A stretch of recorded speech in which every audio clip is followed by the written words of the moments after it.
할렐루야.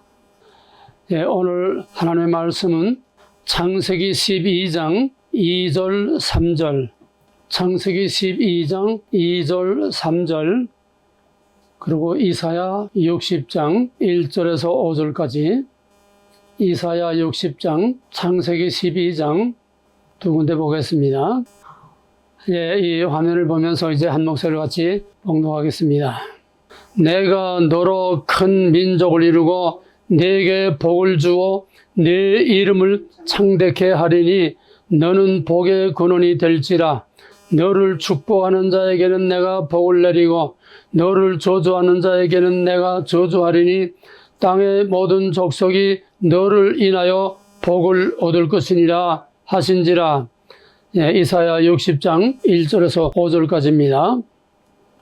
일어나라, 빛을 발하라. 이는 내 빛이 이르렀고 여호와의 영광이 내 위에 임하였음이니라.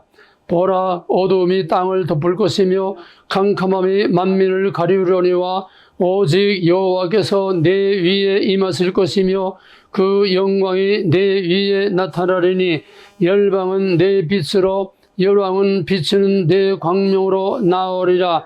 내 눈을 들어 사면을 보라. 무리가 다 모여 내게로 오느니라.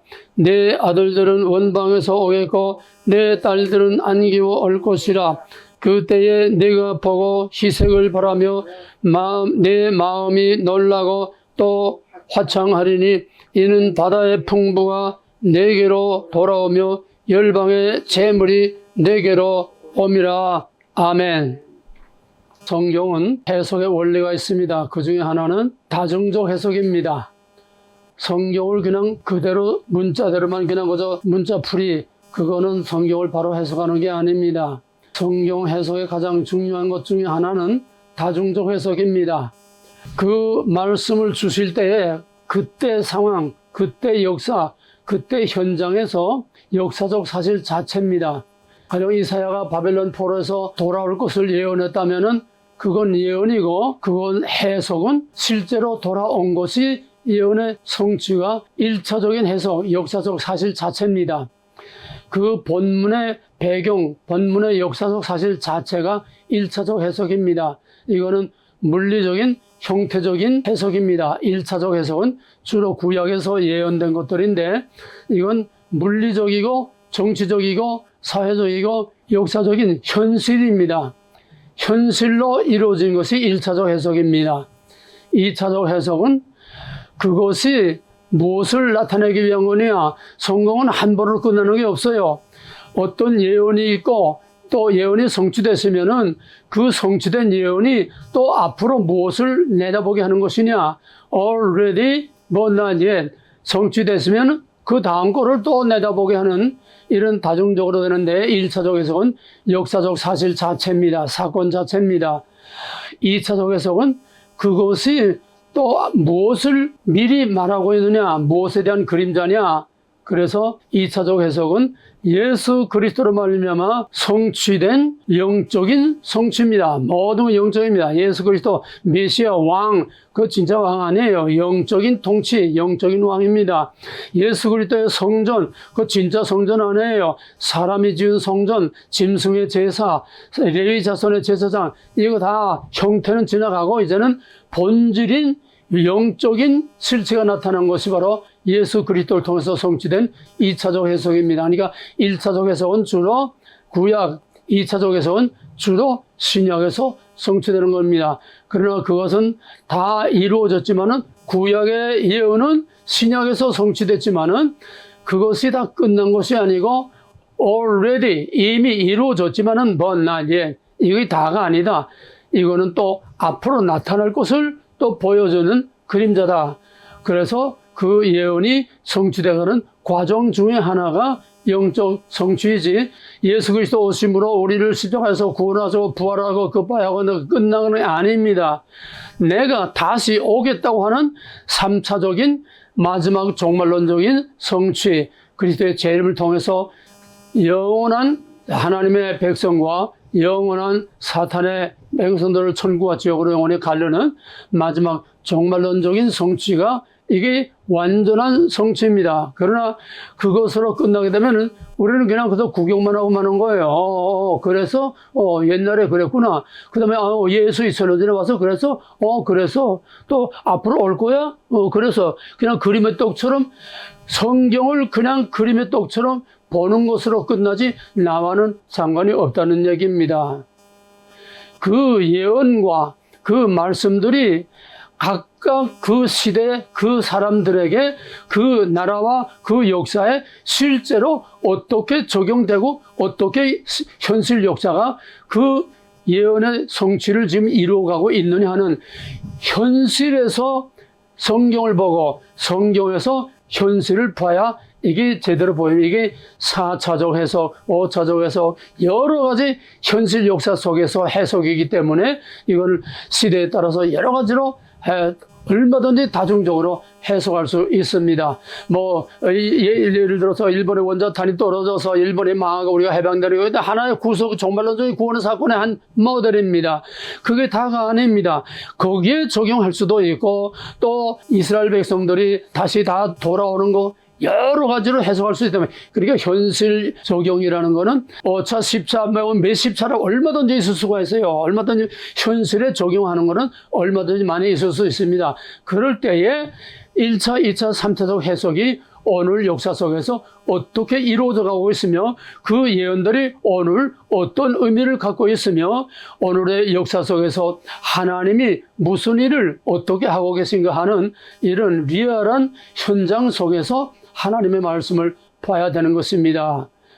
그래서 이 1차, 2차, 3차 그 다음에 현실, 내게 적용, 우리 가정의 적용, 또는 교회 적용, 또 이 지역의 적용, 그 사회의 적용, 그 나라의 그 적용, 그 시대의 적용, 그 정권의 적용, 여러 가지로 이렇게 현실에 적용할 때에 그때에 우리가 하나님의 말씀이 세세무궁토록 영원히 변하지 않고 하나님의 말씀은 언제 어디서나 살아서 역사하고 하나님의 말씀은 끝난 것이 없고 끊임없이 계속 살아서 역사한다고 하는 하나님의 살아있는 그 말씀을 우리가 바로 보게 되는 것입니다. 그래서 성경은 하나님의 계시는 한 번으로 끝난 게 아닙니다. 과거로 끝나는 건 없습니다. 영원합니다. 하나님의 말씀은 성경은 그냥 그저 기록된 책이 아니라 하나님의 말씀 또 성경의 역사, 구속사는 생명체와 같습니다. 살아있는 생명체와 같아요. 우리는 성경을 살아있는 역사 속에서 오늘 지금 살아있는 성경, 살아있는 말씀, 살아있는 하나님, 살아 역사하는 사탄을 우리가 리얼하게 현실에서 봐야지 이걸 현실을 떠나서 그래서 하늘천 땄지 공자왈 맹자왈 하는 식으로 거기서 교훈이나 얻고 거기서 날말풀이나 하고 이거는 성경이 아니고 하나님 말씀이 아니고 하나님 말씀은 살아있습니다. 하나님은 살아계십니다. 저 높은 보좌에 계시는 게 아니에요. 역사 속에 우리의 역사 속에 우리의 현실 속에서 하나님은 살아계시면서 자기 백성과 또는 하나님의 대적하는 자들과 하나님이 밀고 당기고 하나님의 역사 속에서 살아서 활동하는 살아계신 하나님이요 살아있는 역사입니다. 이것이 성경이고 이것이 계시고 말씀이고 하나님 말씀입니다. 그럼 오늘 창세기 12장 하나 예를 들어보게 되면은 내가 너로 큰 민족을 이루고 네게 복을 주어 네 이름을 창대케 하리니 너는 복의 근원이 되리라. 이걸 간단히 예를 들면 여기서 너라고 하는 것은 지금 이건 하나님이 아브라함에게 장차 내가 무엇을 이루려고 하느냐, 성경을 주신 목적이 뭐냐, 인간을 창조한 목적이 뭐냐, 너를 내가 부르는 목적이 뭐냐, 너를 불러서 너로 말미암아 앞으로 어떤 일을 내가 행하려고 하느냐, 아브라함에게 원대한 하나님의 계획을 지금 말씀하시면서 아브라함에게 지금 앞으로 하나님의 계획을 약속하시고 말씀하시는 겁니다. 그럼 여기서 하나님이 아브라함에게 내가 너로 큰 민족을 이루고 1차적으로는 아브라함의 자손으로 애굽에서 창대하게 돼서 돌아와서 그 약속의 땅을 이루는 거 1차적으로는 아브라함이 너입니다. 그러나 그거를 발전시키게 되면은 이 너가 점점 대상이 바뀝니다. 그러면은 간단히 말해서 여기서 너라고 하는 건 첫째는 아브라함, 그 다음엔 아브라함 안에 숨어 있는 다윗, 또는 뭐 여러 가지 그 중간중간 다 말할 수 있지만 큰 징검다리만 말하면은 아브라함의 자손, 이삭과 야곱과 요셉, 이건 다 이제 뛰어넘습니다. 아브라함 안에 다 들어가는 거니까. 1차적으로는 아브라함, 그 다음에는 크게 보면은 다윗입니다. 그 다음에는 예수 그리스도 메시아입니다. 이거 다 놉니다. 그 다음에는 메시아를 통해서 이루어진 하나님의 교회와 영적인 교회, 진짜 교회입니다. 이건 지금 땅에 있는 썩은 교회는 이건 진짜가 아니고 가건물입니다. 진짜 영적인, 진짜 천상적인 교회, 영적인 교회, 진짜 완전한 구속받은 성도들만 모인 보이지 않는 교회를 볼 수 있게 가건물을 지어놓은 곳이 지금 지상교회입니다. 그러므로 이거는 100% 깨끗한 진짜 완전한 교회가 아니죠. 그러니까 그 안에서 싸움도 하고 그 안에서 별짓들 다 하지 않습니까? 섞여 있는 겁니다. 이건 그림자입니다. 진짜 하나님의 교회, 진짜 하나님의 왕국, 진짜 예수 그리스도 메시아가 통치하는 영적인 왕국의 그림자입니다. 우리는 그림자를 통해서 볼 수 없는 실체를 우리가 보게 되고 또 봐야 되는 것입니다. 그러면 현재 교회니까 지금 다 현실 아닙니까? 지금 교회 시대니까. 이 노가 교회라고 하는 크리스찬들, 성도, 교회, 이 노가 이거로 끝난 게 아니라 already done that. 앞으로 또 나타날 거다. 그러면 그건 뭐냐? 종말론적인 예수 그리스도께서 오실 때에 그때 구원받는 하나님의 거룩한 백성들을 말하는 것이고 다시 오실 예수 그리스도를 말하는 것입니다. 그러나 아까 말했듯이 여기서 끝나면은 우리 현실에 지금의 적용이 안 되면은 이거는 그냥 그림의 떡입니다. 그러므로 이 너는 뭐냐? 이 너는 오늘 우리들의 현실, 오늘 우리들의 교회요, 오늘 우리들의 각자가 될 수도 있고, 이거를 큰 틀로 지금 보게 되면 아브라함, 다윗, 예수, 그 다음에 다시 재림, 그 재림에 대한 그림자, 언제나 already 번나제를 예수라고 하는 거는 하나가 이루어지면 이건 앞으로 나타날 것의 그림자입니다. 또 그게 나타나서 성취됐으면 그 다음에 나타날 것의 그림자입니다. 계시가 이렇게 점진적으로 자꾸 발전을 합니다. 본질을 갖고 형태상으로 발전을 합니다. 그렇기 때문에 여기 아브라함이 다윗이 되고 다윗이 예수가 되고 예수가 교회가 되고 성도들이 되고 이것이 다시 오시는 예수가 되고 이것이 지금 우리가 다시 오실 예수를 우리가 미리 또 보여주는 그림자로서 4차적, 5차적 해석을 하면은 오늘 이 노가 대한민국도 될 수 있습니다. 이해가 되겠습니까?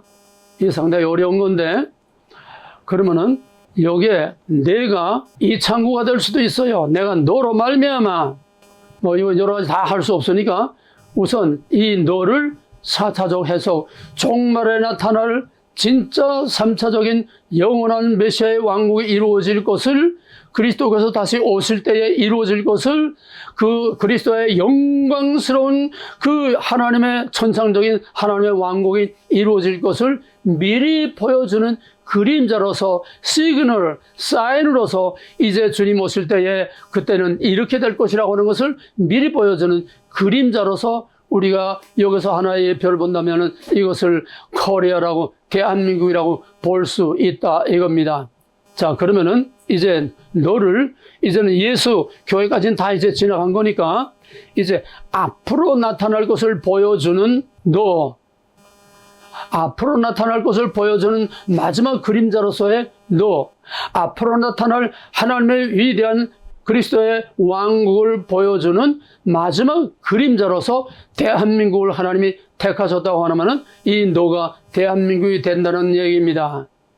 이해가 되겠습니까?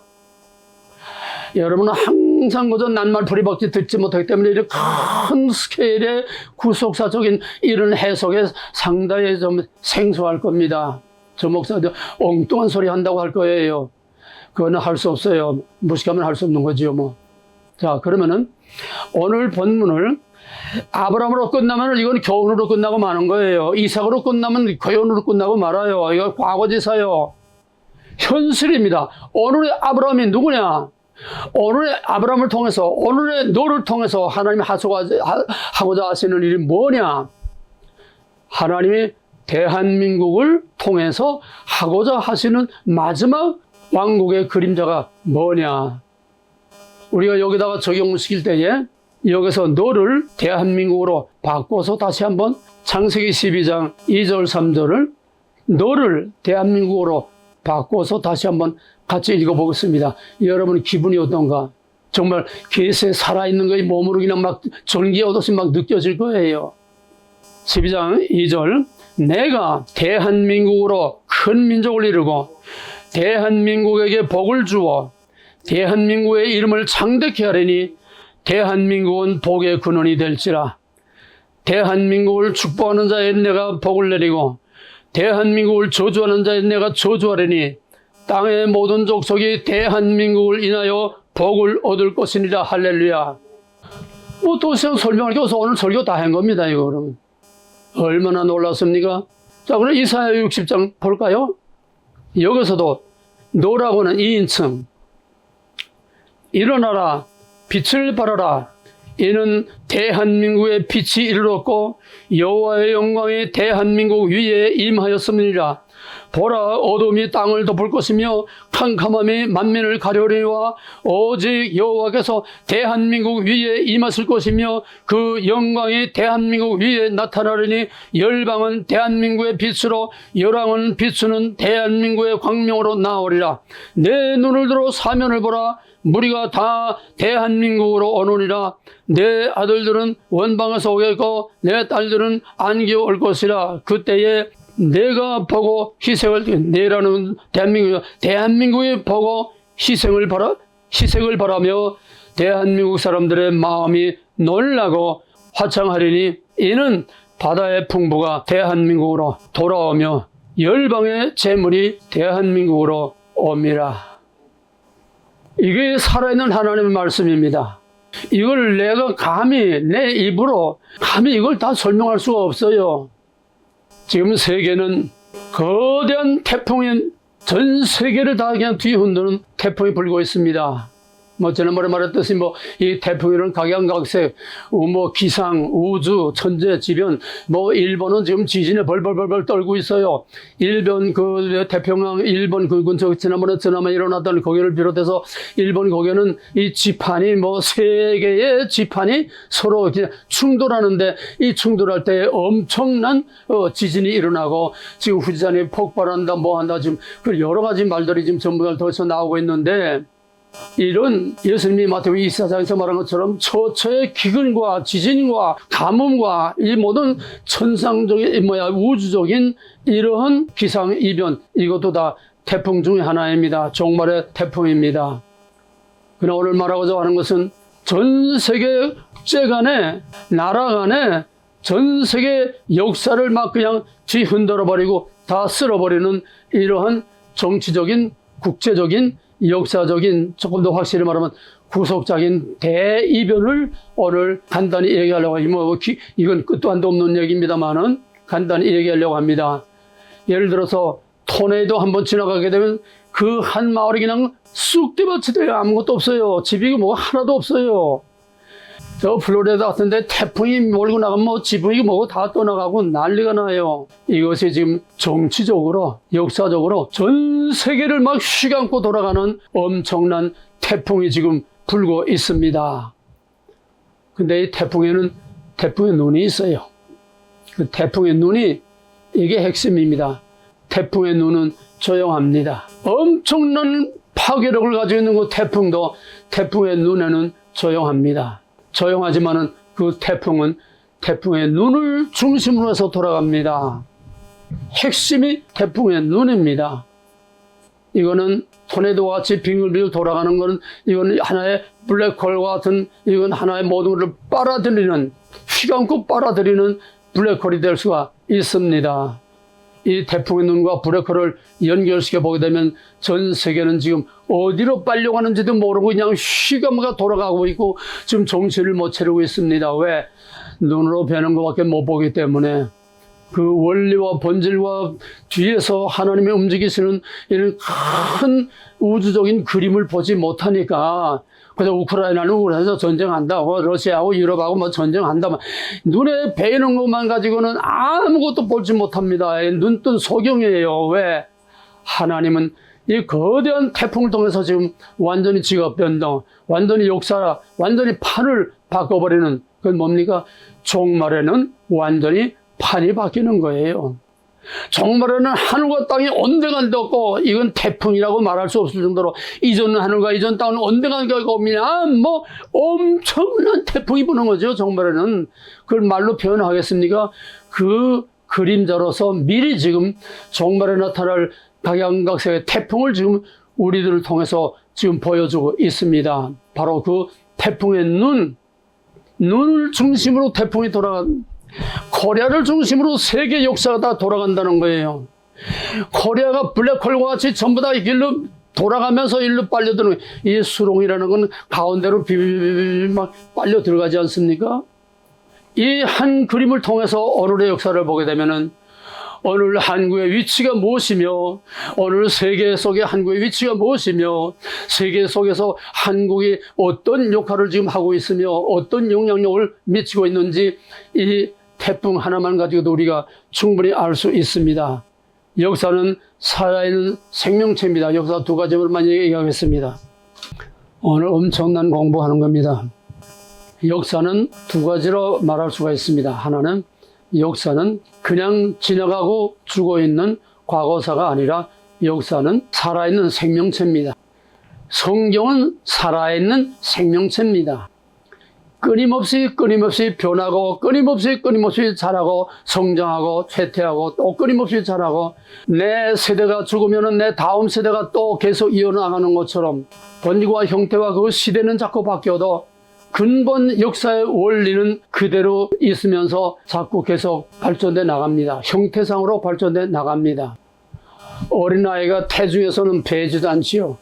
몇 달 지나면 뭐 조금 손가락 같은 거 조금 보이다가 그 다음에 마지막에 되면 애 모양이 손가락 발가락 다 보이다가 그 다음에 태어납니다. 그거 다가 아니죠. 계속해서 자라지요. 아이가 자라면 키가 자라고 지혜가 자라고 점점 자라서 어른이 되고 성장합니다. 성장해서 또 이제 한참 또 성장하게 되면 그 다음에 또 점점 또 이제 이빨도 병이 나고 뭐 머리도 허해지고 뭐 이것저것 하고 병이 나고 늙고 세잔해서 그 다음에 점점 더 헬렁헬렁 찝해지고 가다가 그 다음에 꺼부러져서 땅에 들어갑니다. 토인비가 말하기를 문명은, 역사는 이렇게 살아있는 생명체와 같이 한 문명이 태어나서 자라서 성장하다가 그 다음에 점점 쇠퇴하고 늙어서 그 문명은 전부 사라지고 도태하는데, 거기서 살아남는 문명, 계속 이어지는 문명이 뭐냐? 도전을 받고 그 도전을 응답해서 도전에 응전해서 살아남는 이런 역사들이 계속 산 역사로 이어간다는 겁니다. 그래서 이거를 물고기에 비유를 했죠. 하여간 뭐 다 옛날에 한 얘기들이니까. 그래서 역사는 나무가 자라듯이, 아이가 자라듯이 계속 자라고 개혁되고 변화되고 나갑니다. 이게 좋은 면에서도 자라고 나쁜 면에서도 자랍니다. 긍정과 부정 두 가지 면입니다. 언제나 낮과 밤, 빛과 어둠이 있는 것처럼 언제나 두 가지 면에서 성장과 쇠퇴. 악은 악대로 자랍니다. 의는 의대로 자랍니다. 이 과정에서 오는 갈등, 이것이 역사라는 하나의 옷감과 같은 역사라는 것을 이루어가게 되는 것입니다. 무슨 말이냐? 한마디로 말해서 역사는 끊임없이 변하고 또 변해야 된다. 변하지 않으면은 그 역사는 전부 다 늙어 쇠자로 소멸돼서 역사가 그냥 그걸로 끝나고 마는 것이다. 역사에 그냥 배후로 끝나고 없어진 나라들이 많습니다. 마야 문명이 그렇게 찬란하다고 하는데 그냥 그 빈 껍데기, 그 문명은 없어지고 말았습니다. 왜? 살아남지 못했어요. 왜? 계속 새로운 시대를 향해서 지금 세계에서 삼성을 못 따라옵니다. 지금 대만의 SM하고 이제 경쟁하고 있지만은 삼성을 왜 못 따라오고 삼성이 왜 전 세계를 다 장악하고 있느냐? 삼성은 이건희 회장이죠, 본래? 네. 이건희 회장 때부터 마누라만 놔두고 다 바꿔라. 이게 유명한 말이에요. 왜? 끊임없이 자꾸 개혁하고 발전하고 30년, 50년 앞을 내다보고 아무도 보지 못하는 걸 미리 내다보고 자꾸 연구하고 개발을 해나가라는 거예요. 남보다 몇십 년 앞에 나가야 그 시대를 이끌고 나가는 리더가 되는 거지. 한참 인기 좋고 한참 잘 팔리고 남들 장사 잘 된다고 할 때 그때 장사 시작하면 안 돼요. 다 끝나요. 끝물이야. 아니에요. 남이 하기 전에 메가더가 5,000분의 1의 가능성밖에 없는 인천 상륙작전을 했다는 것도 똑같은 겁니다. 창의적인 아이디어를 가지고 앞으로 뚫고 나가는 이런 변화, 이런 개혁. 우리 개혁교회라는 것은 본질은 변하지 않고 우리 형태와 방법은 끊임없이 변하는 것이 개혁교회라고 하는데, 개혁교회가 개혁이 안 되고 변화가 안 되고 그냥 하늘 전 따지 공정할 맹자얼마 하고 있기 때문에 개혁교회는 그대로 고무나무처럼 다 썩어서 속이 다 골고 다 썩어가는 겁니다. 개혁되지 않고 변화되지 않는 역사는 썩어서 죽수 없어지고 맙니다. 아브라함으로부터 시작된 하나님의 교회를 왜 이렇게 지금까지도 전 세계까지 살아남았습니까? 아브라함, 이삭, 다윗, 예수 그리스도 사도들을 통해서 왜 오늘까지 끊임없이 개혁이 됐기 때문에 오늘까지도 아브라함의 믿음이 지금까지 살아있는 것입니다. 형태만 다르지요. 아브라함이 하나님께 제사를 드린 거, 하나님의 임재, 하나님과의 교제, 교통, 예배 완전한 겁니다. 형태만 다른 거지요. 지금도. 그렇기 때문에 개혁되지 않는 역사는 소멸되고 맙니다.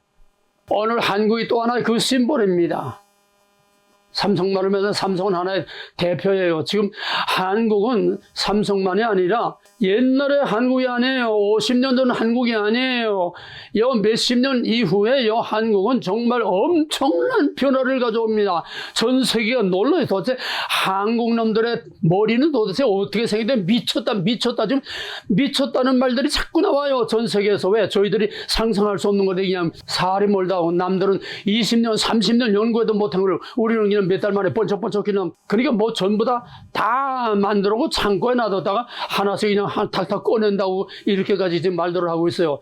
엄청난 무지무지한 아이디어, 무궁무진한 아이디어, 정말 얼마이티 가스라고 할 만큼 정말 초능력적인 아이디어를 지금 막 그냥 신소재, 신기술, 세계 처음, 미국 엄청나게 지금 그런 것들이 지금 계속 발명돼 나오고 있습니다. 이번 파리에서 파리는 아주 완전히 그냥 개판되고 거기서 떠오른 게 코리아가 엄청 떠오르죠. 코리아타운 엄청 떠올랐대요.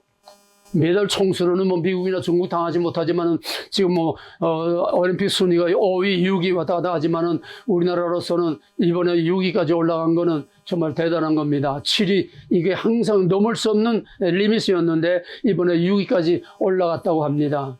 한국에 끊임없이 그냥 팍팍 그냥 터져나오는 이 아이디어는 전 세계가 지금 깜짝 놀라고 있어요. 그러니까 전 세계를 앞에서 삼성처럼 선도하고 나가는 겁니다. 이제는 한국 없이는 살 수 없게 되는 거예요. 그 다음에 이런 얘기도 계속 설명하면 끝도 없으니까, 그 다음에 하나님이 관리하시는 구속사는 드라마입니다. 드라마.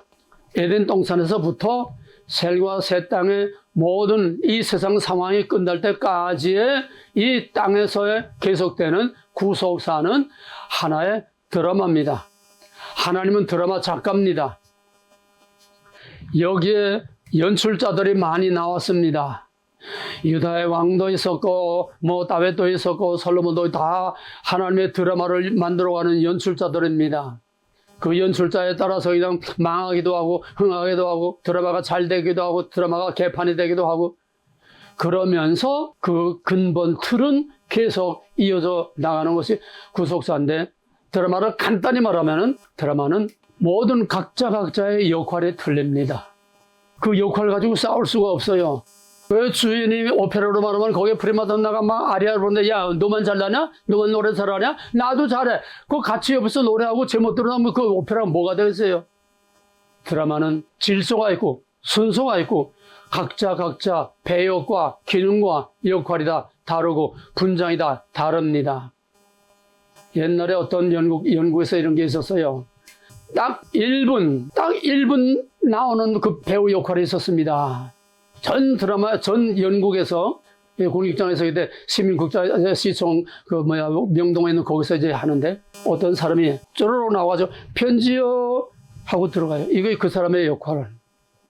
아무것도 안 해요. 편지요 하나 하고 들어. 근데 그 편지요 하는 거 하나가 그 드라마를 움직이는 겁니다. 크고 작고가 아니에요. 드라마는 무슨 위대한 유명한 그런 영 같은 그런 배우가 그것만이 아닙니다. 아무 말도 안 하고 한번 지나가는 말도 지나가는 강아지도 이게 없으면 안 되는 거예요. 이게 드라마입니다. 쉽게 말하면 각자 역할이 다르고 나올 때 나오고 들어갈 때 들어가고 해야 할 때 그 말을 그 대사를 해야 되지. 거기에 동문서서 제가 마음대로 떠들면 안 돼요. 제가 노래 잘한다고 떠들면 안 돼요. 자기가 자기 어떤 액션을 하면 안 돼요. 각본대로 그 때에 그 타임에 정확하게 등장해서 정확하게 자기 역할을 하고 자기 역할이 끝나면 퇴장해야 됩니다. 이것이 구속사요. 이것이 모든 나라의 흥망성쇠를 통해서 하나님이 역사하시고 운영하시는 구속사입니다. 대제국 아수르가 나타날 때 아수르가 나타나. 그러나 자기 역할이 끝나게 되면 또 퇴장하는 거예요. 그 다음에 또 바벨론 제국이 나타납니다.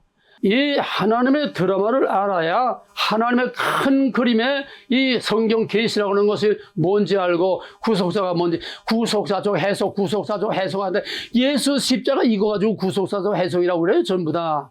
그게 아닙니다. 그거는 세 발의 피만도 못해요. 전 하나님의 구속사의 한 과정이요. 하나의 한 파트에 지나지 않는 거예요. 구속사는 큰 하나님의 드라마입니다. 그래서 제1막, 제2막, 제3막으로 되어 있는 3막 드라마입니다. 구속사들은 다 하나님의 섭리 아래 있습니다. 그러므로 첫째는 끊임없이 개혁되고 변화해야 된다.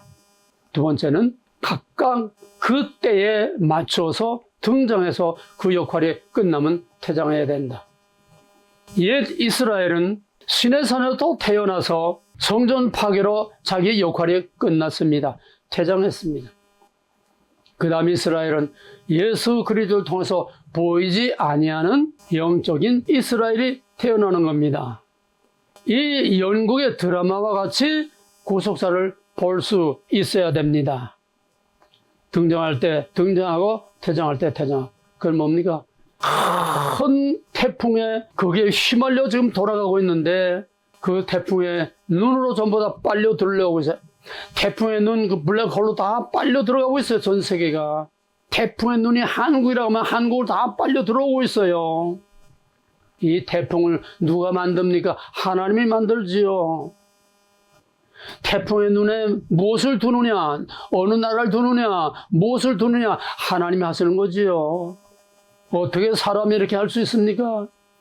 그래서 지금까지 해오던 전 세계를 지배하던 서구 문명이 이제는 큰 하나님의 구속사에서 역할이 끝났어요. 따지면은 서구 문명은 야벳입니다. 야벳 족속이죠. 야벳 족속의 역할은 끝났습니다. 셈족에서는 종교니까 예수 그리스도를 통해서, 야벳 족속은 셈에 얹혀서 기독교 문화로 세계를 다 정복하지 않았습니까? 이제 야벳의 역할은 끝났습니다. 이제는 진짜 메시아의 역할이 이제 나타날 텐데, 그거를 지금 마지막으로 보여주는 그림이 지금 큰 태풍으로 전 세계를 휩쓸고 있는데, 지금 이 태풍이 뭐냐? 이젠 유럽은 이젠 역할이 끝났다는 겁니다. 그 막강한 파워를 가지고 돈과 기술과 무기와 모든 힘을 다 가지고 세계를 마음대로 그냥 주는데 갑질 노릇하는 게 이제 끝났다는 의미에 이제는 갑질 노릇 못해요. 보잘것없는 티끌만한 팔뚝만한 조그만 이름도 모르던 여러 코리아 지금 마음대로 못합니다. 미국도 마음대로 못해요. 러시아도 마음대로 못해요. 유럽도 마음대로 못해요. 이제는 큰소리 빵빵 칩니다. 트럼프가 지금 선거운동하면서 지금 나 김정은이하고 친해. 나 김정은하고 친하게 지낼 거야. 한 거야. 미국 다 뺄 거야. 이제는 옛날에는 찍소리 못했지요. 그 전에 일기 트럼프 때 이 김정은이하고 한참 문재인은 무도 돌아갈 때 우리는 끽소리도 못하고 저 구경만 했습니다. 아니에요. 이제는 나가라. 너희가 우리를 도와준 것만 아니라 우리에게 족쇄를 채워서 우리가 만들 수 있는 핵무기도 못 만들고 우리가 만들 수 있는 미사일도 못 만들고 너희가 우리를 딱 가둬놨다. 이제 우리가 옛날 같지 않아. 나가. 평택에 미군기지 공짜야. 돈 내. 너희가 나가면 우리 당장 핵무기 만들 거야. 이제는 큰소리 빵빵 칩니다. 러시아가 북한하고 또 이제 친하지 않아요? 그래? 너 북한하고 친해? 그럼 나 우크라이나하고 친할 거야. 우크라이나에서 너하고 붙어? 차마 그럴 수는 없지. 그래도 지금 방산의 모든 신무기가 러시아의 기술로 로켓 무슨 전부 다 러시아의 기술 가지고 우리가 은혜를 원수로 갚을 수 없지 않느냐. 그러니까 지금까지 우리가 몸살이고 있는데 너 정 북한하고 친해서 북한의 그 새로운 기술, 새로운 미사일, 새로운 핵무기, 새로운 이거 자꾸 만들면 우리도 가만 안 있을 거야. 이제는 코리아가 큰소리 빵빵 칩니다. 이제는 딱 걸고 넘어져요. 끽소리 못해요. 이제는 코리아인데 갑질로를 못해요. 저 야만인 같은 중국 시진핑 떼놈들도 이제는 코리아 함부로 못합니다. 엄청난 여기 불과 요 수년 내에 엄청나게 코리아가 지금 폭발하고 있어요. 드라마입니다. 하나님만이 할 수 있는 드라마입니다. 어둠이 물러가면 빛이 아침이 오듯이 이제는 내노라 하는 선진국 갑질하던 그들이 뭡니까? 이제는 예수 기독교 문명이 아니라 전형적인 이제는 사탄의 문명, 어둠의 세력, 딥스테이트, 글로벌리즘, 적그리스도의 나라를 지금 만들려고 기독교를 지금 전부 다 말살시키지 못해서 바락 들어가고 있습니다. 바이든이 그렇고 미국의 딥스테이트도 그렇고 유럽도 그렇고 지금 이제는 하나님이 쓰는 역할이 끝났어요. 이제는 악한 사탄의 도구가 돼서 이제 그럼 너 이제 물러가. 이제 내가 쓸 새로운 나의 왕국, 나의 자녀들이 이제 세계를 주도할 거야. 바꿉니다. 전 세계 지각 변동을 통해서 유럽과 코리아하고 바꿉니다. 아시아가 아니에요. 코리아입니다. 포인트입니다. 린치핀입니다. 핵심적인 포인트입니다. 어물어물 그냥 그저 두리뭉실이 아니에요. 정확하게 포인트 코리아 딱 찍었어요. 하나님이. 박근혜가 대통령 당선꼴이 됐을 때 오바마가 당선 발표도 안 했는데 전화를 해가지고 당신은 태평양의 린치핀이 될 것이다. 예, 아니에요. 태평양이 아니야. 전 세계의 린치핀이 되고 있어요. 지금. 이거는 자타가 누구도 부인할 수 없고 부정할 수가 없습니다. 이건 오늘의 현실 역사이기 때문에 내가 해석하는 게 아닙니다. 현실 역사 그대로입니다. 오늘 아브라함을 통해서 보여준 이 구속사, 이 역사의 원리를 그대로 우리 이 오늘의 현실에 적용시키면 그대로 지금 이루어지고 있는 겁니다. 형태와 무대만 달라질 뿐이에요. 유럽은 이제 점점 퇴장합니다. 미국도 지금 과거의 미국이 아닙니다. 다 썩어 빠진 마귀 새끼들이 들킬거리는 사탄의 소굴들이요. 미국도 옛날 미국이 아닙니다. 하나님이 쓰시던 미국이 아닙니다. 이제는 유럽의 역할, 과거의 미국의 역할을 누가 해야 되냐? 이제는 코리아를 통해서 온 세계에 하나님의 복음을 전하고 코리아를 통해서 온 세계 복의 근원이 될지라 너를 통해서 전 세계 모든 나라가 전 세계 모든 가난한 백성들이 너를 통해서 복을 받으랴. 지금 아프리카에는 한국 사람이 간 곳마다 지금 굶어서 죽어나가던 그들이 이제는 새마을 운동하고 거기서 전부 다 농업 개발을 해가지고 굶어 죽던 나라가 이제는 농업을 생산해서 유럽에다가 야채를 과일을 막 수출하고 이제는 국민소득이 막 올라가고 아프리카 여기저기서 지금 난리가 나고 있어요. 보이지 않는 난 정말 놀랐어요. 언제 한국이 농업진흥청에서 보이지 않게 아프리카 야방에 가가지고서 씨를 뿌려서 거기다 물을 이렇게 해가지고 마실 물도 없어서 몇십 리에서 가서 똥물 같은 거 퍼다 먹던 그들에게 거기서 지하수를 내서 호수를 만들고 댐을 만들고 거기서 완전히 지상 낙원을 만들어 놓고 거기서 얻어먹던 놈들이 남에게 베풀어주는 나라가 되니까 지금 아프리카들이 난리가 나. 코리아 우리 몽땅 다 코리아가 되겠다. 코리아의 태극기를 거기다가 찍는 나라도 있고 지금 난리가 났습니다. 전부 코리아라고 하는 블랙홀로 다 이제는 전 세계가 코리아가 없으면 이제는 못 사는 그런 세상으로 지금 되어가고 있습니다. 해가 뜨면은 해가 지는 때가 옵니다. 지금 유럽의 그 찬란하고 화려하고 영광스러웠던 태양은 이제는 지는 해입니다. 뜨는 해가 뭡니까?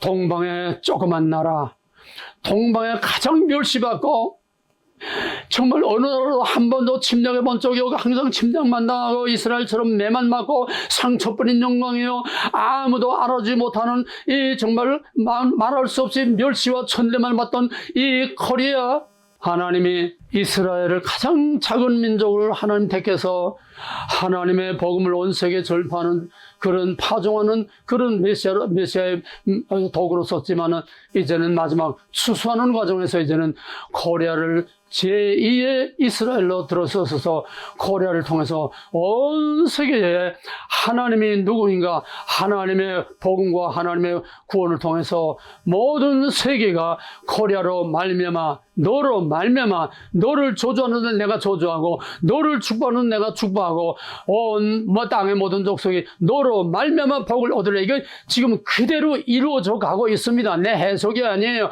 환상이 아니에요, 꿈이 아니에요, 예언이 아니에요, 현실입니다.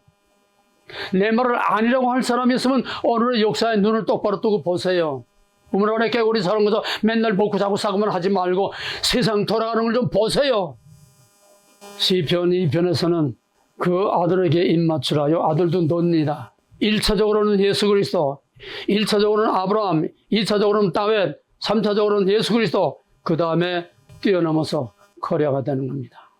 그 아들에게 입맞추라. 그렇지 않으면 진노함으로 너희가 길에서 망하리니 그 진노가 급하리라. 코리아하고 입맞추지 않는 나라는 전부 다 말라 죽습니다. 또 에사야 60장 12절에서 너를 섬기지 아니하는 백성과 나라는 파멸하리니 그 백성을 반드시 진멸하리라. 왜 역사가, 그 엄청난 파워를 가진 유럽의 역사가 왜 동으로 이동하느냐? 저녁에서 아침, 어둠에서 빛으로, 유대인에게서 이방인으로, 천하범사의 기한이 있고 목적을 이룰 때가 있나니 세울 때가 있고 헐 때가 있고 날 때가 있고 죽을 때가 있고, 하나님의 원리에 따라서 지금 유럽은 지는 해요. 이제는 리플레이스, 완전히 바꿔치기입니다. 유럽의 역할이 이제는 한국으로 대치됩니다. 여기에 주연과 조연, 유럽은 이제는 뒤를 물러가고 코리아가 주연으로 떠오릅니다. 나머지 모든 나라들은 다 조연입니다. 엑스트라입니다. 역사의 중심은 코리아입니다. 이 역사를 이루어가는 중심, 주요는 코리아입니다. 한국이 너로 말미암아, 코리아로 말미암아, 코리아를 통해서 하나님의 계획과 목적과 드라마를 이루어 가시겠다는 겁니다. 나머지는 전부 다 expire, 기한이 다 끝났습니다. 유효의 기간이 지나갔습니다. 이제는 북한, 이제는 한계에 막다른 데까지 왔습니다. 무너지기 직전까지 와 있어요. 다 끝자입니다. 미국 지금 트럼프하고 지금 카메라하고 지금 야단들 하고 있지만은 우리는 미리 속단할 수는 없겠지만은 어쨌거나 위대한 과거에, 위대한이 아니라 지금까지의 세계를 주도하던 슈퍼파워의 그 미국은 지금 뒤는 태양으로 지금 뒤로 물러서고 있습니다. 슈퍼파워 때는 끝났습니다. 트럼프가 아무리 마가, 아메리카 퍼스트, 암만 트럼프가 외치고 나가도 이제는 그때가 없습니다. 어느 정도는 그냥 역할을 하겠지만은 엑스트라라고 그냥 끝나고 무대 뒤로 끝나면 끝나는 게 아니에요. 또 나왔다가 또 나오다 역할을 하기는 합니다만은 그러나 그건 어디까지나 조연입니다. 미국은 역사의 조연입니다. 주연이 아닙니다. 코리아를 세우기 위한 조연입니다. 하나님의 구속사의 핵심을 바로 세우기 위한 조연입니다. 유럽도 같은 유럽권이지만 호주, 캐나다, 인도, 동남아 다 조연입니다. 다 한계가 왔습니다. 퇴장할 때가 가까이 왔습니다. 이제는 저들은 코리아를 끼지 않고는 살아남을 수가 없습니다. 시진핑과 중국이 아무리 14억, 아무리 대륙을 가지고 뭐 큰 나라, 우리는 뭐 작은 나라, 문재인에게 가서 당신은 큰 산이야, 우리는 요만한 산이요, 있다고 생각했지만 그 미친 개새끼지, 그게 사람입니까? 하나님은 크고 작은 걸 보지 않아요. 땅덩어리 보지 않아요. 하나님은 숫자를 보지 않아요. 이스라엘을 숫자 보고 택한 게 아니에요. 하나님은 지극히 작은 자를 택해서 전 세계를 다 움직이시는 하나님이십니다. 지금 우크라이나 문제로 지금 한국과 러시아가 상당히 지금 아까 말한 대로 긴장 상태에 있습니다. 너희 북한 도와주면 우리는 우크라이나 도와줄 거야. 그러면 한국의 방산 무기가 우크라이나 들어가면 러시아는 그냥 쑥대밭이 되고 맙니다. 무시무시한 그런 무기들을 가지고 있어요. 미사일들. 그러니까 러시아도 벌벌 떨고 있어요. 저희들이 준 조그마한 기술 가지고 이렇게 엄청난 무기들을 만들어가지고 저 무기가 우크라이나에 들어가면 우리는 쑥대밭이 된다. 러시아도 벌벌 떨고 있어요. 이제는 그 대륙 러시아하고 조그만 코리아가, 발도만한 코리아가 이제는 맞붙고 있는 겁니다. 땡기면 끌려와요. 이제는 꼼짝 못해요. 러시아도. 이제는 내놓으라 하던 모든 것들이 다 뒤로 물러갑니다. 어느 시간이 없으니까 딱 한 가지만 얘기하고 마무리를 짓겠습니다. 그 말이 무슨 말이냐. 큰 태풍이 모든 걸 다 휩쓸고 코리아라고 하는 그 포인트를 전부 다 블랙홀로 다 빨려 들어가고 이제 일로 들어오지 않고는 견디지 못하도록 엄청난 태풍, 엄청난 블랙홀로 지금 코리아로 다 빨려 들어오는 무엇을 의미하느냐. 딱 한 가지만 예를 들겠습니다. 러시아가 지금 마지막 살아남는 길은 우크라이나 문제로 가장 무리하고 지금 예민하게 지금 긴장 관계가 있기 때문에 그거 하나 가지고 이제 러시아 얘기만 하겠습니다. 러시아는 지금 전쟁의 피로감으로 이제는 다 바닥이 나고 경제도 바닥이 나고 국내에서도 이제는 코리아를 건드리면 안 된다. 코리아 잘못 건드렸다. 지금 그 내부에서도 지금 수뇌부들이 지금 난리가 나고 있고 푸틴의 위치가 지금 흔들흔들할 정도로 지금 코리아 건드리면 큰일 난다. 지금 난리가 나고 있습니다. 한계의 벽에 부딪혔습니다. 푸틴이. 이제 푸틴이 살아남는 거는 코리아하고 손잡는 것밖에 없습니다. 푸틴의 꿈은 첫째로 우크라이나 전쟁을 어쨌거나 빨리 끝내고 그다음에 코리아를 통해서 전후 복구, 폐허가 된 전후 복구, 아주 황폐해진 러시아의 산업을 일으키고 경제를 일으키는 거 코리아밖에 없다. 왜? 세상에서 코리아밖에 믿을 나라가 없다는 거예요. 코리아는 거짓말하지 않고, 코리아는 배신하지 않고, 코리아는 남을 약탈해먹고 뜯어먹고 뒤통수 치고 남을 뺏어먹는 그런 나라가 아니라고. 이건 역사가 증명을 했습니다. 저희들이 확인을 했어요. 그러니까 믿을 수 있는 나라, 믿고 맡길 수 있는 나라는 코리아밖에 없다니까 딱 찍혀 있습니다. 그래서 코리아에게 모든 산업의 부흥, 모든 제조업이 뭐 다 산업 부흥을 일으키게 하고, 그 다음에 시베리아 그 어마어마한 자원, 어마어마한 그 개발을, 그거를 코리아한테 맡겨서 내가 숫제 땅을 떼줄 테니까 너희가 다 그 개발을 하라. 지금 극동 아시아 쪽에는 손도 못 대고, 지금 연해주는 숫제 손도 못 대고 중앙도만 미치 못하니까 아유, 거기 태극기 들고 우린 코리아다, 코리아다 그러고 있어요, 지금. 그러니까 푸틴의 꿈은 우선 전후 복구, 그 다음에 산업, 경제 부흥과 함께 러시아, 그 시베리아, 그거를 개발하고, 그 다음에 지금 남중국해 문제로 지금 모든 무역선이 앞으로 이제 큰 어려움을 당하는데, 그 간도, 우리 북극 항로로 이제 하게 되면은 인도양으로 해서 이거 오는 것보다 이 3분의 1이 줄어들어요. 경비, 시간. 그래서 푸틴이 잔뜩 지금 눈독 들이고 있는 게 북극 항로입니다. 북극 항로는 코리아밖에 없어요. 왜? 쇄빙선을 만드는 나라는 전 세계 코리아밖에 없어요. 그래서 한번 테스트를 했습니다. 현대인가 어디 코리아에서 만든 그 쇄빙선을 가지고 북극을 얼음을 뚫고 통과를 했어요. 그러니까 한국은 무서워요. 그 다음에는 아야수잽에 그걸로 기온이 워낙 낮으니까 세빙선이 지나가도 뒤에 얼음이 금방 또 얼잖아요. 그러니까 뒤따라가야 되는 거예요. 유조선 하나 갈 때마다 세빙선 하나 돼가요. 그러니까 아야 대회선가 어디선가 쇠빙 유조선을 만들었어요. 쇠빙하면서 자기가 쇠빙 얼음 가리면서 나가는 거예요. 유조선. 참 기통찬 거죠. 그러니까 북극 항로를 절대적인데 북극 항로를 할 수 있는 나라는 코리아밖에 없다. 코리아하고 손잡고 북극 항로 개발하게 되면 러시아는 대박이 터지는 거예요.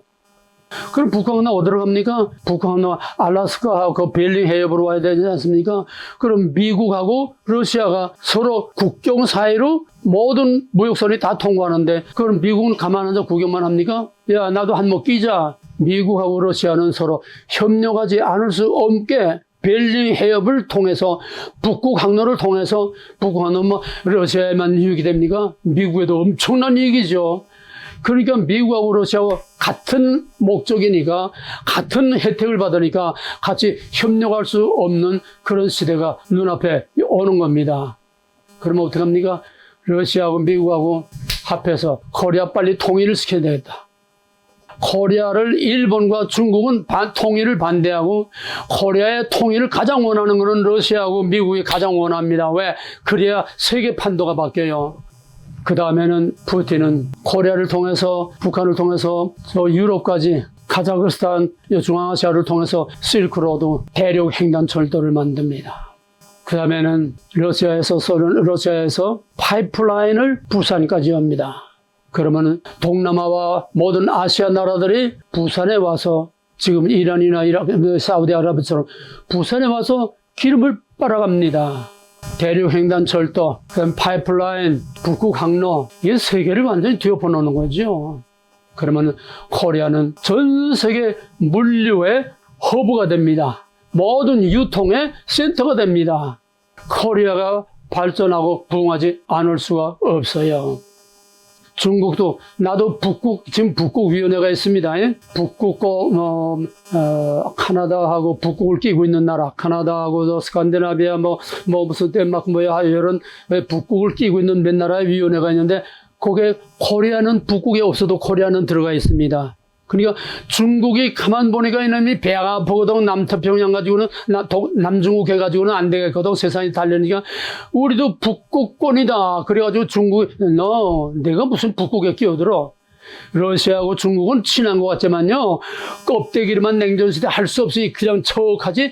러시아하고 중국은 원수입니다. 러시아는 미국처럼 중국을 없애려고 그래요. 미국의 목표하고 러시아의 목표하고 같습니다. 중국은 완전히 박살내려고 하는 게 러시아예요, 미국이에요. 미국하고 러시아하고 합해서 지금 우리가 평화롭고 풍요로운 좋은 세상, 딴 세상 판도를 받고 저 떼놈들 갑질로도 하는 꼬락선이 보지 않고 우리가 전 세계의 평화를 이루자고 지금 전혀 다른 꿈을 꾸고 있어요. 거기다 뭐 한국의 기술들 더 이상 많이 말할 거 없어요. 세상은 지금 이렇게 바뀌어갑니다. 중국은 점점 무너져 내갑니다. 뭐 구체적인 얘기는 할 수가 없어요.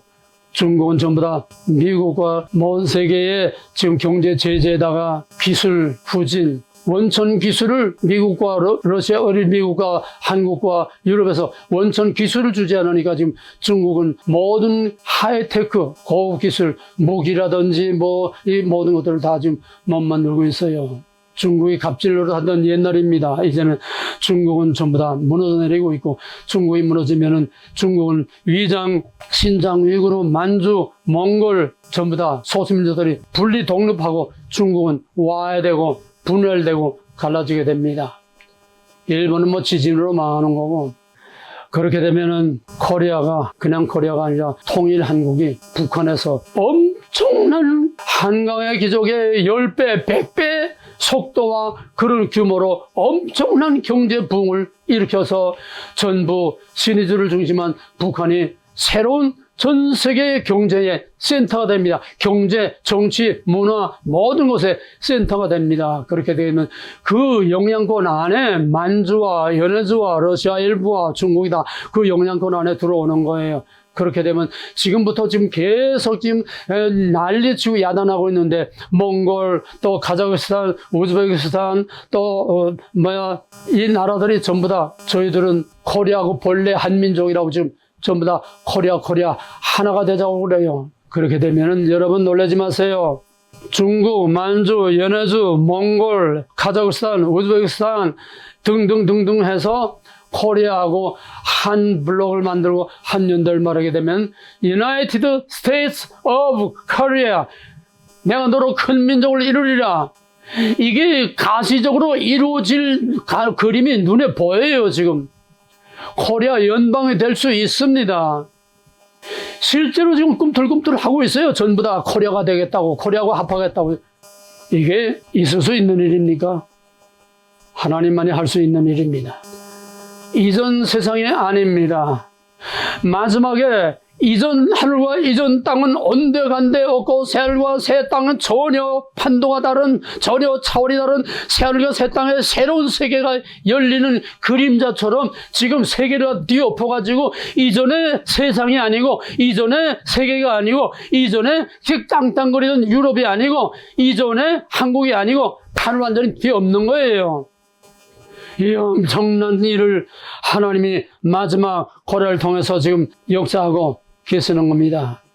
내가 너로 큰 민족을 이루고, 내가 코리아로 큰 민족을 이루고, 내가 코리아에게 복을 주어 코리아의 이름을 창대케 하리니, 코리아는 복의 근원이 될 때, 코리아를 축복하는 자에게는 내가 복을 내리고 코리아를 저주하는 자에게는 내가 저주하리니 땅의 모든 족속이 코리아를 인하여 복을 얻을 것이니라. 이거를 창세기 12장 2절 3절 지금 이 말씀을 그대로 해석해 놓은 것이 이사야 60장 1절이라고 보면, 다시 한번 우리가 이사야 60장 1절 보겠습니다. 일어나라 빛을 발하라. 여기서도 코리아입니다. 타겟이 포인트가 코리아입니다. 코리아야 일어나라 빛을 발하라. 코리아의 빛이 이르렀고 여호와의 영광이 코리아에 임하였음이니라. 보라, 어둠이 땅을 덮을 것이며 캄캄함이, 이건 악의 세력, 딥스테이트들, 모든 사탄의 적그리스도의 세력들, 전 세계 글로벌리즘 전부 다 이런 거죠. 캄캄함이 만민을 가리우려 여호와께서 코리아 위에 임하실 것이며 하나님의 영광이 코리아 위에 나타나려니 열방은 코리아의 빛으로, 열왕은 비추는 코리아의 광명으로 나오리라. 내 눈을 들어 사방을 보라. 무리가 다 모여 코리아로 오느니라. 내 아들들은 원방에서 오고 내 딸들은 안개 올 것이라. 그때에 내가 보고 희색을 바라여 내 마음이 놀라고 코리아의 한국 사람들의 마음이 놀라고 화창하리니, 이는 바다의 풍부가 코리아로 돌아오며 열방의 재물이 코리아로 오겠습니다. 할렐루야.